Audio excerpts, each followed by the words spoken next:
Lampu-lampu putih menembus asap tipis di balik tirai panggung. Sorak penonton bergema memenuhi aula besar, dan kamera-kamera berputar seolah sedang merekam seorang dewi yang turun dari langit. Di tengah cahaya itu, langkah kaki seorang perempuan terdengar lembut tapi pasti. Alira, model papan atas yang sedang naik daun. Gaunnya berkilau, wajahnya terpancar percaya diri, bibirnya tersenyum seolah dunia tunduk di bawah tumitnya.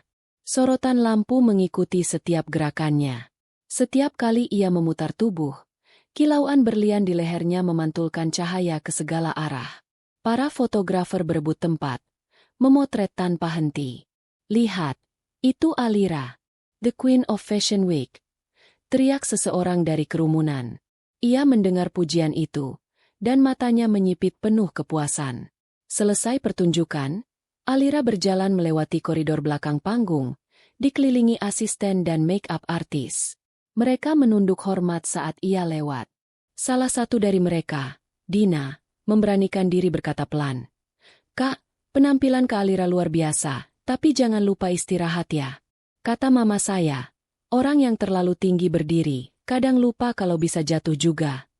Alira berhenti sejenak. Bibirnya tersenyum tipis, tapi matanya menusuk. "Dina, kamu kerja di sini buat bantu aku, bukan buat ceramah. Dunia ini gak butuh nasihat dari orang yang bahkan gak ngerti panggung besar." Dina menunduk. "Maaf, Kak." Alira melangkah lagi. Tumit sepatunya mengetuk lantai marmer dengan ritme tegas. Suara seorang perempuan yang yakin takkan pernah kalah. Beberapa jam kemudian, Alira duduk di ruang ganti pribadi. Cermin di depannya memantulkan puluhan pantulan wajahnya yang sama. Cantik, kuat, tapi kosong. Ia menatap lama ke arah refleksi itu. Di dinding belakang, terpajang lusinan foto dirinya. Dari pemotretan pertama hingga kini, wajahnya selalu tersenyum sama, penuh kemenangan, tanpa lelah. Teleponnya berdering. Seorang produser dari luar negeri menawarkannya kontrak besar. "Fashion Week Dubai. Kami mau kamu jadi bintang utama. Tema acaranya, The Power of Art and Fight." "Fight?" Alira tertawa kecil. "Lucu juga. Aku gak butuh iman buat tampil berkelas." "Justru karena kamu berani," jawab suara di seberang. "Kami pilih kamu." Alira terdiam sebentar, lalu tersenyum sombong. "Kalau dunia mau lihat sesuatu yang belum pernah ada, aku akan kasih mereka sesuatu yang takkan dilupakan." Ia menutup telepon, berdiri perlahan, menatap cermin sekali lagi. Dari bibirnya keluar bisikan kecil, nyaris tak terdengar. "Kalau Tuhan menciptakan aku seindah ini, berarti aku pantas disembah di panggungku sendiri." Malam itu, hujan turun tipis di luar jendela gedung. Suara tetes air menyatu dengan gema langkah sepatunya. Dina, yang tadi dimarahi, masih membereskan pakaian di rak belakang. Ia melihat Alira menatap keluar jendela. Wajahnya datar. "Kak, hujannya deras banget, pulang naik mobil aja ya. Jangan keluar dulu." "Dina," jawab Alira pelan tapi dingin. "Aku gak pernah takut sama hujan. Hujan itu cuma air, bukan kutukan." Dina menghela napas, lalu menatapnya sebentar. "Kadang, Kak, air itu juga bisa jadi peringatan." Alira menatap balik dari pantulan kaca. "Peringatan? Dari siapa?" "Tuhan." Dina diam. Kamera seolah berpindah keluar jendela. Butiran air menetes di kaca, menyorot siluet Alira yang berdiri di balik cahaya putih. Musik latar perlahan berubah, dari elegan menjadi sedikit berat dan sendu. Narasi muncul pelan, suara laki-laki tua, berat, tapi lembut. Kesombongan tak selalu muncul dalam teriakan. Kadang ia datang dalam bentuk senyum kecil di depan cermin, saat manusia merasa tak ada lagi yang lebih tinggi dari dirinya. Keesokan harinya, dunia mode menulis berita besar. Media menyanjung, penggemar berteriak, sponsor berebut nama. Tapi di balik gemerlap itu, Alira mulai menginginkan sesuatu yang lebih dari sekadar perhatian. Ia ingin kekekalan, sesuatu yang membuat namanya takkan pernah dilupakan. Sore itu, ia memanggil desainer langganannya, Rafa, seorang pria muda yang dikenal jenius tapi religius. "Rafa, Aku mau tampil beda untuk show di Dubai nanti. Seperti apa konsepnya, Alira? Sesuatu yang belum pernah dilakukan siapapun. Sesuatu yang bikin dunia tunduk. Seperti gaun yang terbuat dari lembaran Al-Quran. Rafa tersentak. Alira, itu gila. Itu kitab suci, bukan kain. Alira berjalan mendekat, menatapnya tajam. Kau takut sama Tuhan, Rafa? Aku tidak. Aku hanya ingin membuktikan kalau keindahan bisa melampaui batas. Rafa mencoba menahan emosi, tapi suaranya bergetar. Batas itu bukan untuk dilewati, tapi untuk dijaga. Alira menepuk bahunya. Kau tahu kenapa aku besar, Rafa? Karena aku berani menantang yang orang lain takutkan. Ia meninggalkan ruangan dengan langkah tegap, tanpa menoleh. Kamera mengikuti dari belakang, memperlihatkan siluetnya yang semakin jauh. Sementara di meja Rafa masih tergeletak sebuah mushaf kecil, terbuka di halaman dengan ayat. Dan janganlah kamu berjalan di muka bumi dengan sombong. Quran Surah Al-Isra, 37. Suara petir menggema di luar jendela. Cermin besar di ruang ganti bergetar halus saat kilat menyambar. Pantulan wajah Alira masih sama, tapi di antara kilatan cahaya, sesaat terlihat bayangan lain. Samar, seperti sosok berjubah abu-abu yang menatapnya diam-diam. Musik berhenti mendadak. Awal dari kesombongan adalah saat manusia mulai merasa setara dengan penciptanya. Malam itu langit Jakarta kelabu. Kilatan petir menyambar sesekali di balik gedung tinggi, seolah langit sendiri ingin menatap apa yang sedang direncanakan manusia di bawahnya. Di salah satu apartemen mewah di pusat kota, Alira duduk di kursi hitam di depan meja panjang. Di atas meja berserakan sketsa, potongan kain, dan layar laptop yang menampilkan tema besar acara. The Power of Art and Faith. Ia memandangi tulisan itu lama. Fight. Satu kata yang terasa asing di lidahnya. Ia tersenyum miring, lalu berkata pelan. Kalau seni adalah kekuatan, aku akan buktikan bahkan iman pun bisa aku ubah jadi karya. Rafa datang tergesa. Wajahnya lelah. Alira, aku sudah pikirkan lagi soal ide itu. Aku gak sanggup buat gaun dari ayat suci. Itu bukan karya seni. Itu penghinaan. Alira tidak menoleh. Ia menulis sesuatu di kertas. Suaranya tenang tapi tajam. Kalau kamu takut, aku cari orang lain. Dunia gak butuh seniman yang beriman. Rafa, dunia butuh yang berani. Berani menantang Tuhan. Suara Rafa meninggi. Itu bukan keberanian, itu kesesatan. Alira berdiri. Kamu pikir Tuhan akan marah cuma karena aku pakai kertas bertuliskan ayat? Aku gak bakar. Aku gak injak. Aku cuma memakainya. Kalau dia benar ada, biar dia tunjukkan sendiri kalau aku salah. Rafa menatapnya dalam diam. Tak ada lagi yang bisa dikatakan. Ia tahu, Alira bukan sekadar sombong, ia sudah buta oleh ambisi. Dalam diam, Rafa keluar dari ruangan, meninggalkan Alira sendirian bersama sketsanya. Keindahan dari iman. Tulisan itu seakan bergetar halus ketika petir menyambar di luar. Beberapa hari kemudian, Alira berada di studio rahasia. Dua penjahit setia mengerjakan proyeknya dengan tangan gemetar. Lembaran kertas bertuliskan ayat Al-Quran dipotong dan dijahit menjadi pola gaun. Dina, sang asisten, berdiri di pojok ruangan sambil menatap penuh cemas. Kak, tolong hentikan ini. Ini bukan kain biasa. Ini kalimat Tuhan. Alira menoleh. Suaranya dingin. Dina, kalau Tuhan tak ingin, dia pasti menghentikan. Tapi lihat, sampai sekarang tidak ada apa-apa. Dina menunduk. Tapi di luar, angin bertiup lebih kencang. Suara jendela berderak pelan. Salah satu lembar ayat terlepas dan jatuh ke lantai. Tertimpa jarum yang berdarah ujungnya. Jarum itu menusuk jari Alira tanpa sengaja. Aduh! Ia berdecak kecil, melihat setetes darah menetes ke kertas bertuliskan ayat. Malam berikutnya, Alira duduk di depan cermin besar. Gaun setengah jadi itu menggantung di belakangnya. Ia memandangi refleksi gaun itu lama, seolah sedang berbicara dengannya. Cantik sekali, seperti pakaian malaikat, katanya pelan. Namun dalam pantulan cermin, untuk sepersekian detik, bayangan di belakangnya tampak bergerak, seperti sosok berjubah abu-abu berdiri di ujung ruangan. Ia menoleh cepat. Tak ada siapa-siapa. Ia menghela napas dan tersenyum kaku. Mungkin aku cuma lelah. Pagi hari, berita tentang proyek kontroversialnya bocor ke media. Headline muncul. Model terkenal diduga gunakan ayat suci untuk koleksi busana. Netizen terbagi dua. Ada yang marah, ada yang membela. Tapi Alira justru senang. Ia membaca komentar kebencian sambil tersenyum. Lihat, mereka semua bicara tentang aku.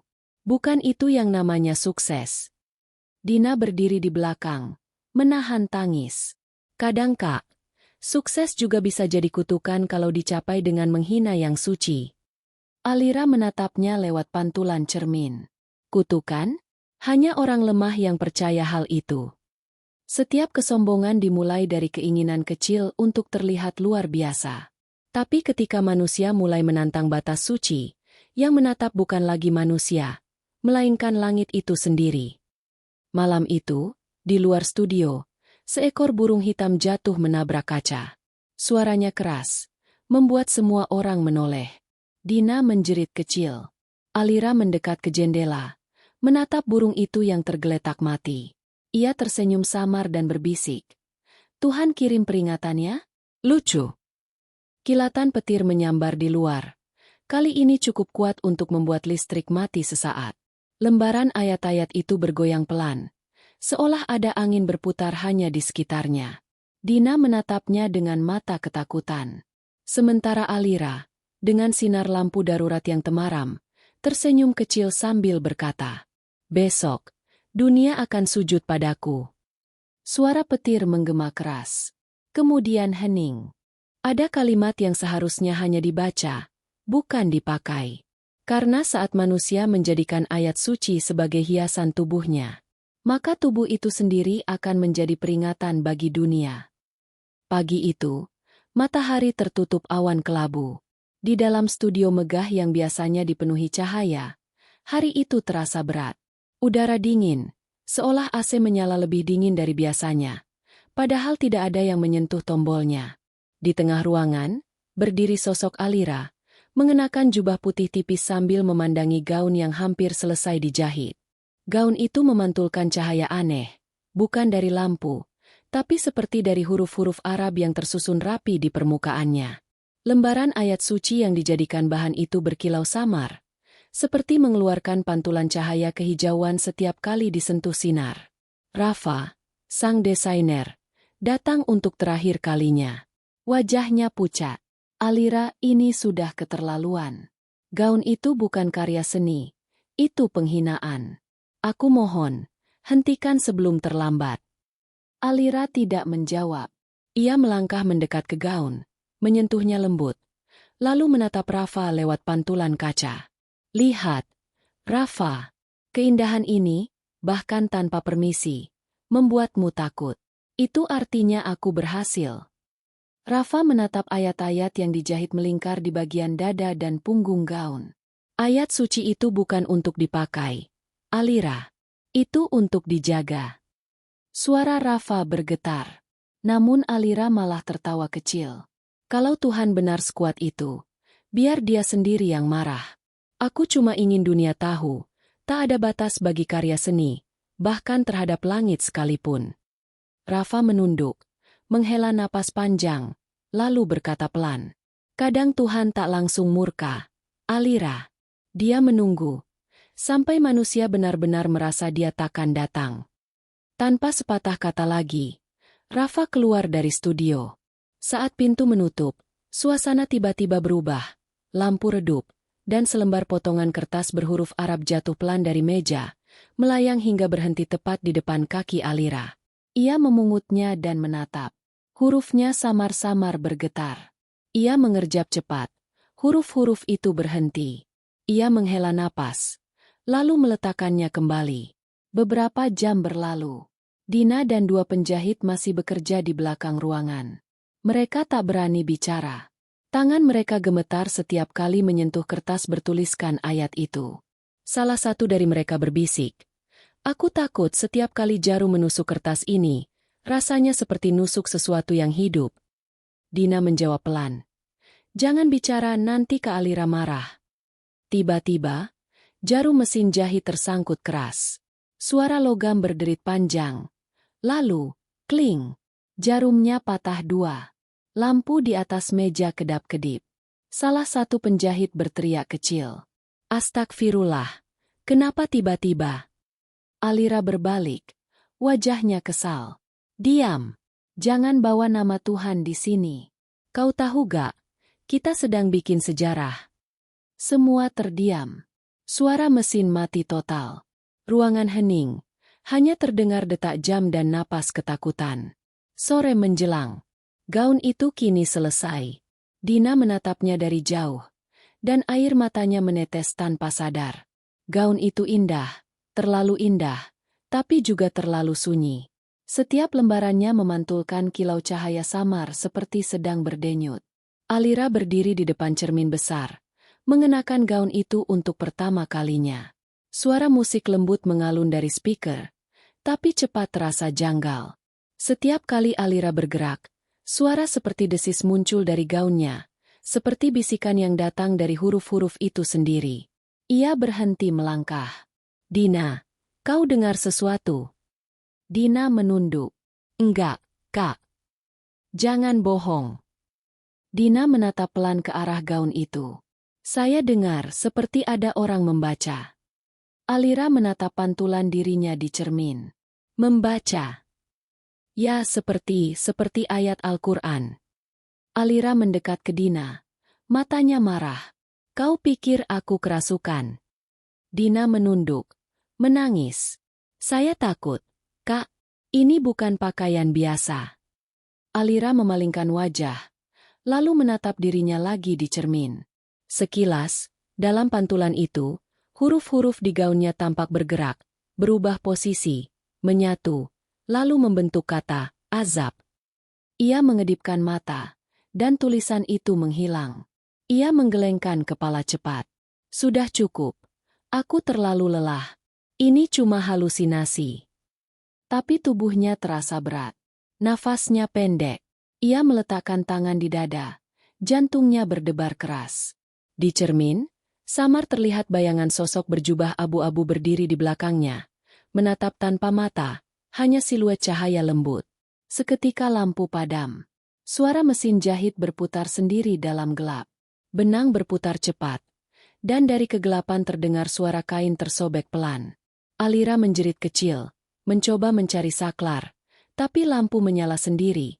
Semua tenang kembali. Gaun di tubuhnya tetap utuh. Ia terdiam. Dina menangis tanpa suara di pojok ruangan.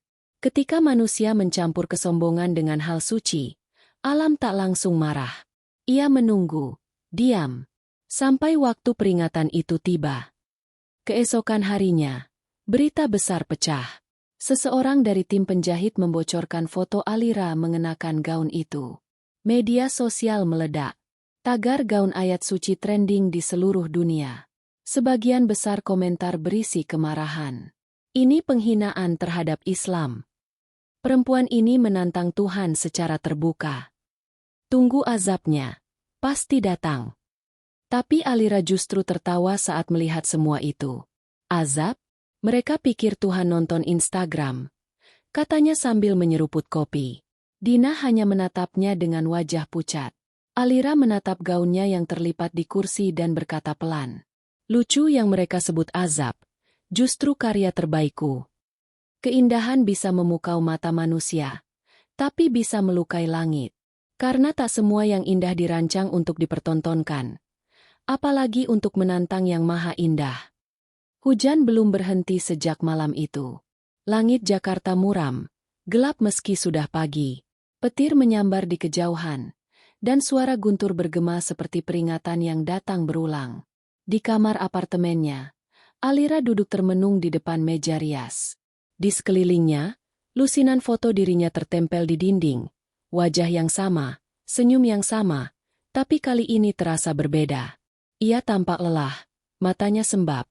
Tapi senyumnya tetap terpaksa muncul setiap kali menatap cermin. Di luar jendela, hujan deras menetes seperti jari-jari langit yang mengetuk kaca. Ia menatap keluar, lalu berkata pelan, "Kau mau menakutiku, Tuhan? Coba saja." Suara petir membalas keras, membuat seluruh ruangan bergetar. Lampu redup, lalu mati. Alira menghela napas keras, membuka ponselnya, menyalakan senter, dan berjalan ke ruang tamu. Di sana, gaun itu tergantung di manekin kaca. Sekarang, di tengah gelap, huruf-huruf di gaun itu memantulkan cahaya samar, seperti bernafas. Malamnya, Alira tertidur di sofa, kelelahan. Di luar, hujan tak berhenti. Kamera perlahan mendekat ke wajahnya. Napasnya berat, lalu tiba-tiba menjadi tidak teratur. Tiba-tiba, layar visual berubah gelap. Dalam mimpi, Alira berjalan di sebuah padang pasir luas. Langitnya hitam, dan angin membawa lembaran kertas yang berterbangan. Kertas itu menempel di tubuhnya, menutupi dirinya seperti gaun, tapi huruf-huruf di atasnya bersinar merah. Suara-suara samar terdengar dari arah langit. Sesungguhnya, mereka yang mempermainkan ayat kami tidak akan lolos dari balasan. Ia menutup telinga, berlari, tapi setiap langkah terasa seperti menapak bara. Tiba-tiba, bumi retak di bawah kakinya. Dari retakan itu muncul nyala api, dan di tengah api itu berdiri sosok berjubah abu-abu, menatapnya tanpa wajah. Suaranya bergema dalam mimpi. "Apa kau pikir Tuhan diam hanya karena kau cantik?" Alira menjerit. Dunia mimpi runtuh. Ia terbangun dengan napas tersengal. Keringat membasahi seluruh tubuhnya.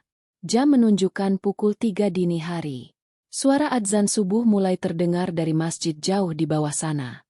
Tapi anehnya, suara adzan itu terdengar berat, seperti datang dari dalam kamarnya sendiri. Ia bangun, berjalan pelan, mencari sumber suara.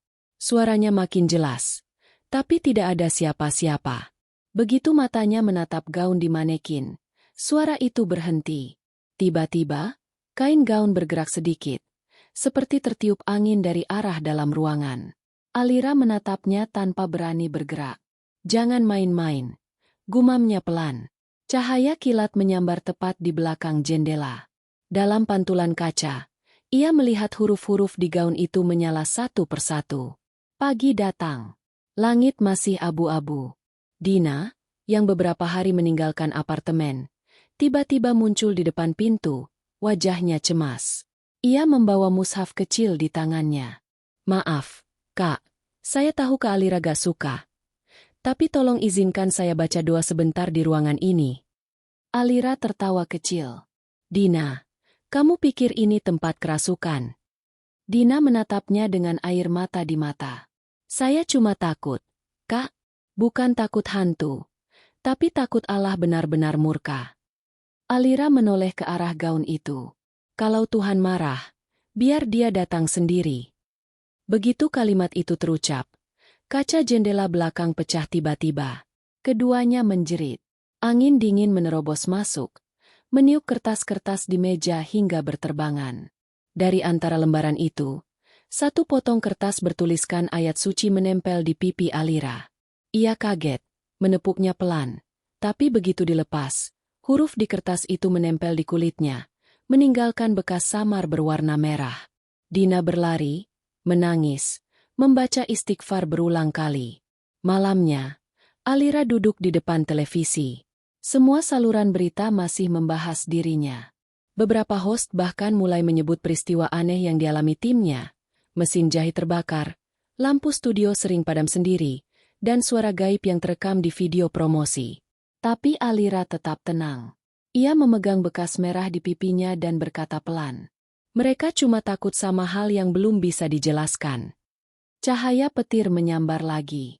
TV berkedip, lalu mati. Namun di layar yang hitam itu, refleksi wajah Alira terlihat berlipat-lipat, menatapnya dari balik kaca. Salah satu pantulan itu tersenyum. Padahal wajah aslinya tidak. Alira terdiam. Napasnya tercekat. Suara narasi pelan muncul. Kadang peringatan tidak datang lewat bencana, tapi lewat ketenangan yang palsu, saat dosa mulai dinikmati sebagai kemenangan. Alira menatap tiket di tangannya. Dubai Fashion Week, VVIP Guest of Honor. Ia meremasnya pelan, lalu tersenyum. Baiklah, Tuhan. Kalau kau mau lihat, datang ke Dubai. Langit sudah memperingatkannya dengan lembut. Tapi saat manusia menutup telinga, suara hujan akan berubah menjadi saksi bahwa azab tak selalu turun tiba-tiba. Kadang, ia sudah berdiri di depan pintu. Langit Dubai sore itu berwarna jingga, tapi bukan jingga yang indah, melainkan jingga yang berat, seperti matahari enggan bersinar sepenuhnya. Pesawat yang membawa Alira mendarat dengan lembut di Bandara Internasional Dubai. Dari jendela, ia melihat hamparan padang pasir berkilau terkena matahari senja. Ia tersenyum tipis. Lihat, dunia masih menyambutku. Begitu turun dari pesawat, puluhan kamera wartawan langsung mengarah padanya. Alira, Alira, apakah benar gaun Anda menggunakan ayat suci? Ia berhenti sejenak, menatap kamera dengan pandangan percaya diri. Gaunku terinspirasi dari keindahan ayat, bukan isinya. Kalau keindahan bisa menyinggung, mungkin bukan aku yang salah, tapi cara orang memandang Tuhan. Suasana hening sejenak, lalu kilatan kamera bertubi-tubi. Senyumnya semakin lebar. Hotel bintang 5 di pusat kota. Kamar suite besar dengan jendela menghadap Burj Khalifa. Alira berdiri di depan kaca besar, memakai jubah satin putih. Di belakangnya, gaun dari ayat suci tergantung dengan pelindung kaca bening. Cahaya lampu menembus kaca, membuat huruf-huruf Arab itu berkilau seperti emas. Asisten baru yang ditugaskan panitia, seorang wanita Arab berhijab bernama Laila, memandang gaun itu dengan takut-takut. Madam, apakah benar itu dari kitab suci? Alira menatapnya lewat pantulan kaca. Kitab itu milik semua manusia. Laila. Aku cuma meminjam keindahannya. Laila menunduk. Wajahnya tegang. Tidak semua yang indah boleh dipakai, Madam. Alira tertawa kecil. Kalau Tuhan ingin melarangku, biar dia datang sendiri ke panggungku besok. Laila menatapnya, lalu berbisik lirih. Terkadang, Tuhan tak datang dengan suara, tapi dengan cara. Malamnya, Alira tak bisa tidur. Hujan turun pelan di luar hotel, hal langka di Dubai. Ia memandang keluar jendela, menatap gedung-gedung tinggi yang tampak seperti bayangan hitam di bawah langit mendung. Suara petir terdengar samar. Ia tersenyum sinis. Hujan pun datang menyapaku. Namun tepat pukul 3 dini hari, ia terbangun mendadak. Suhu kamar turun drastis. Lampu di lorong kamar berkedip. Ia menatap ke arah lemari kaca tempat gaunnya disimpan. Dalam remang, huruf-huruf di gaun itu tampak berpindah posisi. Kaligrafi yang sebelumnya teratur kini berubah acak, membentuk pola melingkar di bagian dada. Alira melangkah perlahan, membuka pintu kaca itu. Begitu udara menyentuh gaun, cahaya lampu langsung mati. Hening. Gelap total. Tiba-tiba dari dalam ruangan terdengar suara lembut, seperti bisikan. Besok, kau akan memakai ini untuk yang terakhir kali. Alira menoleh cepat. Tak ada siapapun. Ia menatap sekeliling, menyalakan lampu. Semuanya kembali normal. Gaun tetap tergantung, tenang, seolah tak terjadi apa-apa. Ia memegang dadanya. Jantungnya berdebar. Namun alih-alih takut, ia justru tersenyum miring. Kalau itu peringatan, kau datang terlambat, Tuhan. Aku sudah tak bisa mundur. Hari fashion show tiba. Langit di atas Dubai kembali berubah aneh. Kabut hitam tipis menggantung di udara, dan suhu tiba-tiba turun, dari 38 derajat Celcius ke 23 derajat Celcius, hal yang nyaris tak pernah terjadi. Petugas setempat menganggapnya fenomena cuaca langka. Tapi bagi sebagian orang, itu tanda. Di backstage panggung megah itu, Alira duduk di depan cermin besar. Tim make-up internasional menyiapkan dirinya. Lampu di atas kepalanya bergetar ringan. Dari speaker panggung terdengar pengumuman. Ladies and gentlemen, the highlight of tonight. The woman who defies convention, Alira. Sorak penonton terdengar dari balik dinding. Dina, yang ternyata diundang diam-diam oleh panitia karena ia dulu asisten lama, muncul di belakang panggung. Ia berlari kecil menghampiri Alira, menatapnya dengan air mata. "Kak, tolong, jangan naik. Ini bukan lagi tentang mode." Alira memandangnya dingin dari pantulan kaca. "Dina, kau datang untuk lihat aku jatuh? Sayang sekali, aku justru akan terbang." "Kak, ini bukan panggung kemenangan, ini tempat kau akan diuji." Alira menatapnya tajam, lalu berdiri. "Kalau aku salah, biar Tuhan yang membuktikan. Sekarang lihat baik-baik, aku akan buat dunia tunduk." Dina terisak pelan. "Tuhan sudah memperingatkanmu. Kak, tapi kau tuli." Alira menatapnya tanpa emosi, lalu berjalan keluar panggung. Kamera menyorot punggung Alira yang berjalan pelan menuju pintu besar menuju runway. Gaun berkilau dari potongan ayat suci itu mengikuti langkahnya. Setiap langkah menimbulkan suara halus, seperti desis api yang hampir padam. Lampu panggung menyala terang. Musik orkestra megah mulai terdengar. Ribuan pasang mata menatapnya. Alira berdiri di ujung runway, menarik napas panjang, dan tersenyum. Senyum itu bukan kebahagiaan, tapi kemenangan yang penuh dosa. Dan di antara tanda-tanda murka Tuhan, adalah ketika manusia tersenyum, di saat langit sudah menyiapkan badai di atas kepalanya. Petir menyambar jauh di belakang gedung. Salah satu lampu panggung berkedip keras, lalu mati. Penonton tidak menyadari apapun, tapi kamera menangkapnya. Di atas atap gedung, awan bergulung membentuk pusaran spiral kecil yang perlahan menurun. Suara MC terdengar. "And now, presenting the divine design by Alira." Cahaya spotlight menyorot tubuh Alira. Musik berhenti sesaat, lalu naik lagi dengan tempo cepat. Kamera close-up ke wajah Alira. Senyum puasnya terlihat jelas. Namun di matanya, pantulan cahaya itu bukan putih, melainkan merah samar. Sorotan lampu menari di udara. Musik orkestra menggema di aula megah Dubai Fashion Hall, sebuah gedung kaca raksasa dengan atap setinggi langit. Ratusan tamu undangan duduk berderet, dari selebriti, menteri, hingga jurnalis dari berbagai negara. Semua mata menatap panggung yang tertutup tirai putih. Tirai itu bergetar halus karena angin dari ventilasi atas. Tapi malam itu, angin terasa seperti bernafas. Dari ruang belakang, Alira bersiap. Gaun yang menjadi sumber kontroversi kini melekat di tubuhnya.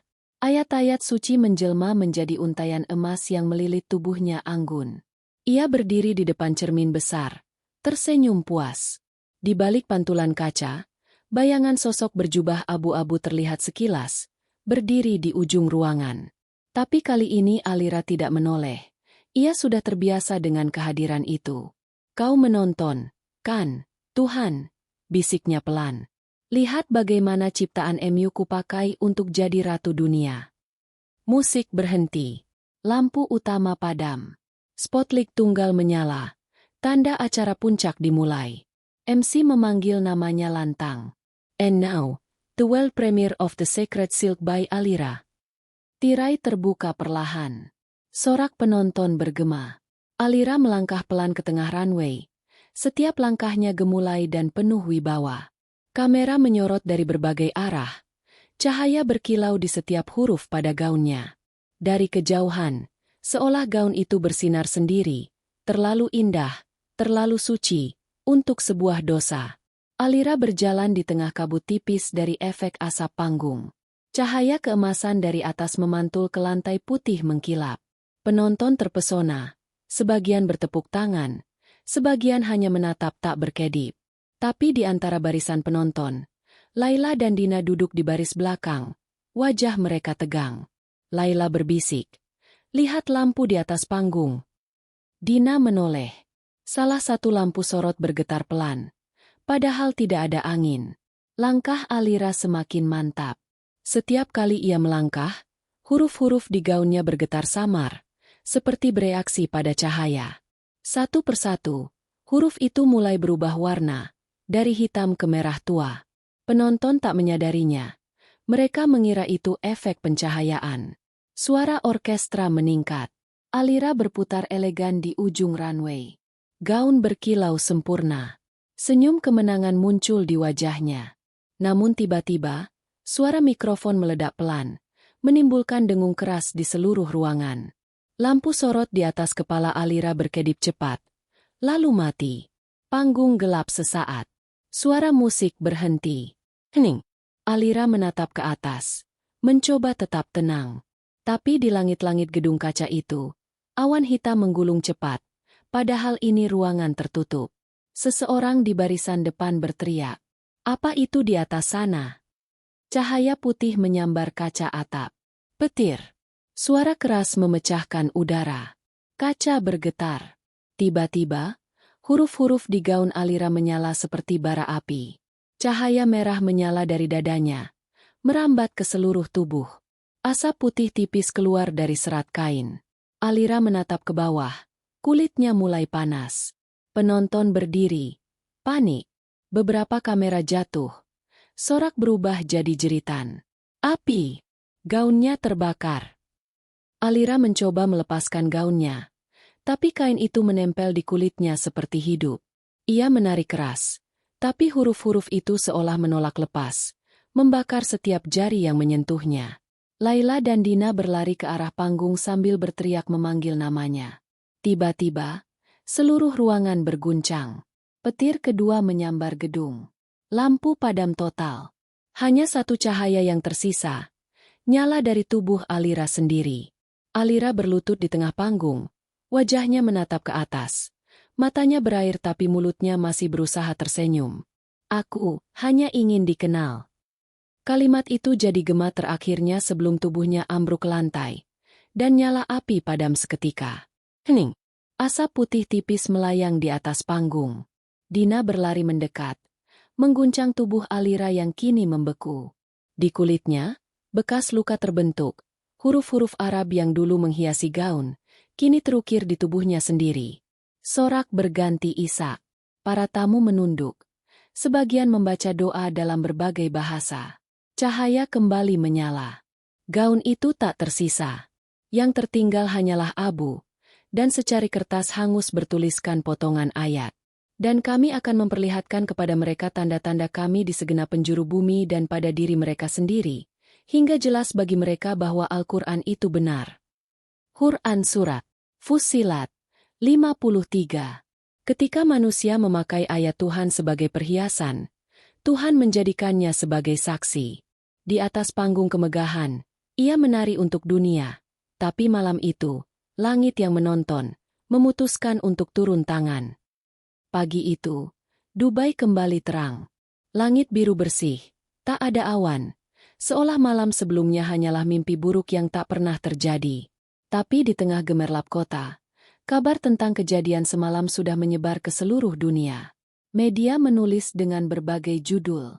Tragedi di runway, model tewas misterius saat fashion show. Gaun yang terbakar tanpa api. Tanda dari langit. Ratusan kamera merekam momen itu, dan kini jutaan mata menontonnya dari layar. Tapi yang terekam bukan sekadar tragedi. Dalam video yang viral, beberapa frame menampilkan hal yang tak bisa dijelaskan. Cahaya putih samar turun dari langit, menimpa panggung sesaat sebelum tubuh Alira roboh. Di bawahnya, muncul bayangan berbentuk sosok berjubah abu-abu, berdiri tenang, lalu menghilang. Dunia terpaku. Para ilmuwan mencari penjelasan ilmiah. Para agamawan menunduk, menangis. Namun yang pasti, sejak hari itu, tak ada seorang pun yang berani menyentuh sisa-sisa kain gaun itu lagi. Jenazah Alira disemayamkan di Indonesia. Keluarganya terkejut melihat luka-luka di tubuhnya, bekas terbakar yang membentuk huruf-huruf Arab di dada dan punggungnya. Orang-orang kampung berbisik, itu ayat, bukan luka. Ribuan orang datang melayat. Sebagian hanya ingin melihat sendiri kabar yang viral. Sebagian lagi datang dengan hati takut. Rafa berdiri di tepi pusara, menatap tanah merah yang baru ditimbun. Air matanya jatuh diam-diam. Dina berdiri di sampingnya, membawa mushaf kecil di tangan. Ia membuka halaman acak, dan matanya tertumbuk pada ayat.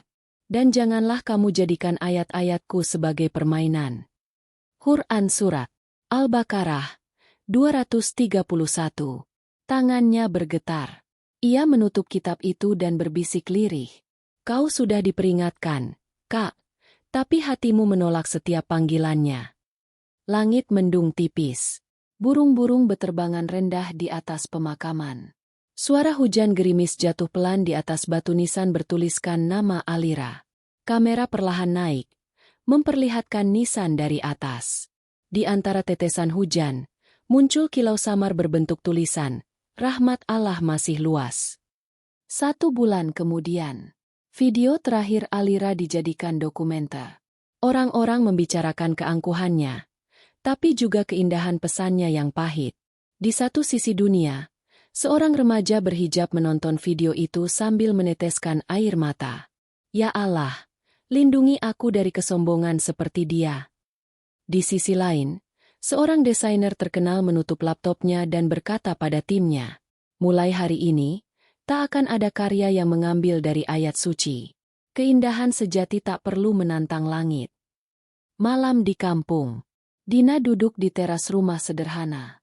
Ia menatap bintang yang bertaburan.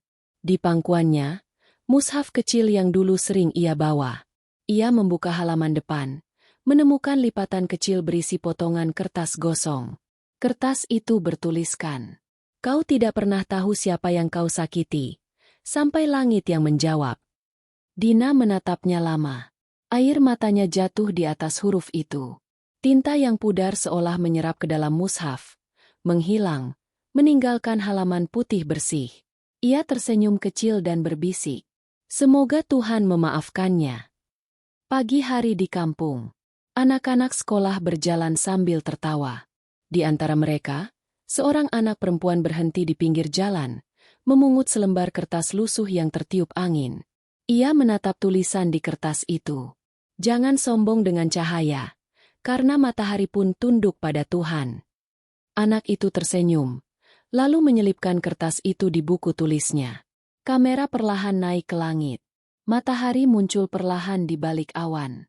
Cahaya keemasan menyorot lembut ke bumi, dan samar terlihat silhouette berjubah abu-abu berdiri di bawah pohon beringin, memandangi dunia dalam diam. Tuhan tidak membalas dengan kebencian, tapi dengan pengingat. Azab bukan sekadar hukuman, ia adalah cara langit menulis ulang kesombongan menjadi pelajaran. Dan di balik setiap tragedi, selalu ada rahmat yang ingin mengembalikan manusia kepadanya. Setelah semua lampu padam, dunia kembali sunyi. Gedung megah yang semalam penuh tepuk tangan kini hanyalah ruang kosong dengan bekas asap di langit-langitnya. Tak ada musik, tak ada kamera, hanya sisa bau kain terbakar dan gema doa yang tertinggal di udara. Langit tidak bicara dengan suara, tapi dengan tanda. Dan manusia baru sadar, selama ini langit bukan diam, hanya menunggu waktunya berbicara. Kau kira Tuhan tidak melihatmu? Dia hanya ingin tahu, seberapa jauh kau akan melangkah tanpanya. Pagi itu, cermin di ruang rias masih berdiri, tapi pantulannya berubah. Tak lagi menunjukkan wajah yang cantik, hanya sisa bayangan seseorang yang pernah menantang Tuhan. Kadang, manusia butuh melihat dirinya dalam cermin yang retak agar tahu betapa rapuhnya ia. Keindahan yang dulu dibanggakan kini menjadi saksi bisu dari kesombongan yang menjelma dosa. Ketika manusia memuja dirinya sendiri, ia lupa bahwa nafas pun bukan miliknya. Tidak semua tangisan terdengar di dunia. Ada air mata yang jatuh di langit, bukan di bumi. Tangisan itu bukan milik Alira, bukan pula milik manusia yang menyaksikan tragedi itu, melainkan milik rahmat Tuhan yang menatap makhluknya tersesat. Tangisan tanpa suara yang berkata, "Aku masih mencintaimu, bahkan ketika kau menolakku." Malam setelah kejadian itu, banyak yang bermimpi. Beberapa melihat panggung besar, sebagian mendengar bisikan ayat. Namun ada satu mimpi yang sama. Seorang wanita berdiri di bawah cahaya, menangis sambil menutup wajahnya, berulang kali berucap, "Andai aku tahu secepat ini balasan itu datang." Mimpi itu bukan sekadar gangguan tidur. Itu adalah cara Tuhan menanamkan rasa takut yang lembut di hati manusia, agar mereka tidak menunggu azab untuk percaya. Dina memandang mushaf kecilnya setiap malam. Setiap kali ia membuka halaman itu, bekas gosong yang dulu mengerikan kini tampak seperti garis seni, indah tapi menyakitkan. Ia akhirnya mengerti, luka dari Tuhan bukan untuk menghancurkan, tapi untuk mengembalikan arah. Kadang Tuhan melukai bukan karena benci, tapi karena ingin menuntun pulang. Teguran dari Tuhan mungkin menyakitkan, tapi itu satu-satunya luka yang menyelamatkan. Waktu berlalu, tapi dunia tak pernah benar-benar lupa. Setiap kali hujan turun di Dubai, orang-orang terdiam sesaat. Seakan langit kembali mengingatkan bahwa pernah ada panggung tempat manusia menantang Tuhan dan kalah. Namun di sisi lain bumi, seseorang menunduk dan berdoa. Bukan memohon kekayaan, bukan ketenaran, tapi agar Tuhan menjauhkan hatinya dari kesombongan. Karena setelah semua ini, manusia sadar, Tuhan tidak pernah terlambat, kitalah yang sering terlalu cepat meninggalkannya. Suatu pagi, di sebuah desa kecil, sinar matahari menembus celah daun beringin. Anak-anak berlari menuju sekolah, tertawa, tanpa tahu pernah ada kisah yang membuat langit meneteskan air mata. Di antara mereka, satu anak menatap ke langit dan tersenyum. Ia tidak melihat azab, tidak mendengar petir, hanya merasakan damai yang hangat. Dan mungkin, itulah tanda bahwa Tuhan sudah memaafkan. Karena setelah hujan, selalu ada cahaya. Dan setelah azab, selalu ada rahmat. Begitulah cara Tuhan menutup setiap cerita, bukan dengan murka, tapi dengan kasih yang menenangkan. Dan langit pun menangis. Langit tidak pernah benar-benar diam, ia hanya menunggu manusia berhenti berbicara agar suaranya bisa terdengar. Dan malam itu, setelah semua lampu padam dan musik berhenti, dunia menyadari betapa sunyinya bumi ketika Tuhan memalingkan wajahnya.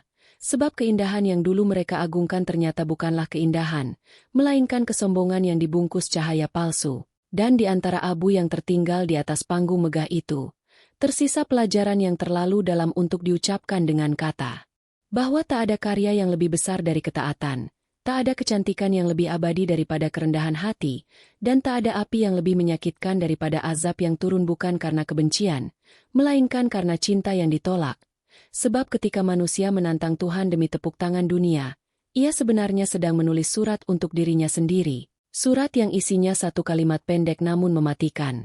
Aku lupa siapa penciptaku. Dan di saat itulah, langit turun bukan untuk menghukum, tapi untuk mengingatkan bahwa rahmat dan murka selalu berjalan beriringan seperti siang dan malam. Satu datang untuk menyeimbangkan yang lain. Satu mengingatkan bahwa cinta Tuhan bukan tanpa batas, tapi juga bukan tanpa ampunan. Karena setiap dosa punya waktu, dan setiap waktu punya ujung, dan ujung dari segala kesombongan adalah penyesalan yang datang terlambat, seperti air mata yang jatuh di atas tanah kering, tak lagi menyuburkan, hanya meninggalkan bekas asin di tanah yang dulu subur. Dan manusia, betapa bodohnya, terus menatap langit hanya untuk mencari keajaiban, padahal tanda-tanda itu selalu ada di dirinya sendiri, di cara ia berbicara, di cara ia menatap, di cara ia merasa cukup dengan pujian manusia tapi hampa di hadapan Tuhannya. Lalu Tuhan menunggu dengan sabar sebagaimana seorang ibu menunggu anaknya pulang. Bahkan ketika anak itu telah menutup telinganya dan berkata bahwa rumah sudah bukan tempatnya lagi, Tuhan tetap menunggu di ambang pintu waktu, menyalakan cahaya kecil agar manusia tahu arah pulang, hingga ketika suara langkah itu akhirnya berhenti di batas kesombongan dan azab mulai bicara. Manusia baru tahu bahwa setiap nikmat adalah peringatan lembut, dan setiap peringatan adalah nikmat yang tertunda. Maka janganlah kau pikir Tuhan kejam, sebab setiap luka yang ia beri selalu membawa makna yang disembunyikan di balik sakitnya. Setiap kehilangan yang ia tulis sebenarnya adalah bentuk penjagaan yang tak bisa kau pahami saat itu juga. Dan setiap air mata yang kau jatuhkan sebenarnya adalah cara Tuhan membersihkan hati yang mulai berkarat oleh dunia. Dan andai kau tahu betapa seringnya Tuhan menunda murka hanya karena masih ingin melihatmu berubah, kau akan sujud setiap hari bukan karena takut, tapi karena malu. Karena dalam setiap hembusan nafasmu ada kasih yang masih bekerja meski kau tak mengakuinya. Dalam setiap detak jantungmu ada doa yang diijabah meski bibirmu tak memintanya.